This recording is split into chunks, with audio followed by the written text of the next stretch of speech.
So it's Leeds today. Preston was such a kick in the gut. It was one of them results that is kind of going to go down as, I feel, a genuine low from the past decade, dare I say. It was a real moment of worrying clarity where, despite that brief optimism that we saw in attacking sense against Derby, it was just instantly undone with one of the most forgettable performances and results in recent history anyway. It really was an absolute shocker, and it was a real sense that a lot of Stoke fans were starting to really consider, is Jones the right man? I'm still well and truly on the fence. I still like the way he speaks, his passion, but ultimately is that enough to get us out of this rut? All I do know is we need to start getting results quickly to kind of put that talk of a Jones exit to bed. One thing that is evident is we continue to be exposed down the middle of midfield. Their first two goals, admittedly they were Butland mistakes, but our defending from midfield certainly didn't help. Joe Allen and Ryan Wood's positioning all over the place. I said on a recent First 11 video that I was willing to give the Diamonds another go. That's happened. It didn't work. It needs to change. When I look at our players, the old cliche, play a formation where you have players that suit that formation.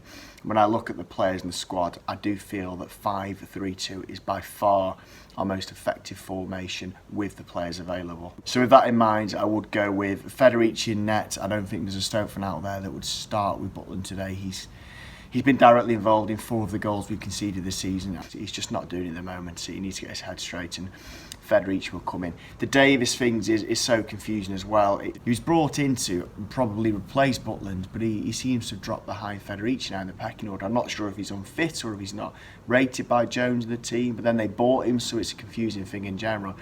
But by the token that Federici's been on the bench, that seems to be the favoured option for our number 2, so he will come in to replace Butland. Left wing back, I'll go with James McLean. A few people are saying he's our best player against Preston, while others are saying he gave the ball away a lot. I think it was 6 of 1. If nothing else, he showed passion and commitment, which was severely lacking on Wednesday. So for that reason, I think he should regain his place. The 3 centre-backs, quite simply, Liam Lindsay, Danny Batth and Nathan Collins. Right wing back has to be Tom Edwards. I thought he was okay against Preston. Admittedly, it was shocking performances all over the pitch, and he was one of our better players, which doesn't take much, but I do think he was showing the signs of quality, so he should regain his place.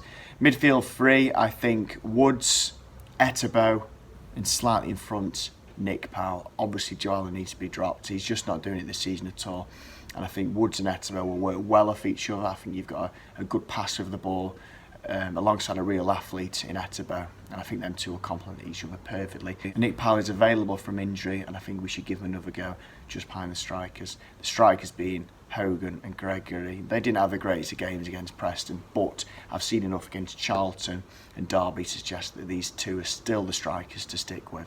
A weird game in the sense that we are playing the best team in the league, certainly at the moment anyway, and I suppose the pressure is momentarily off in that sense, that if we do lose, it's not the greatest of surprise.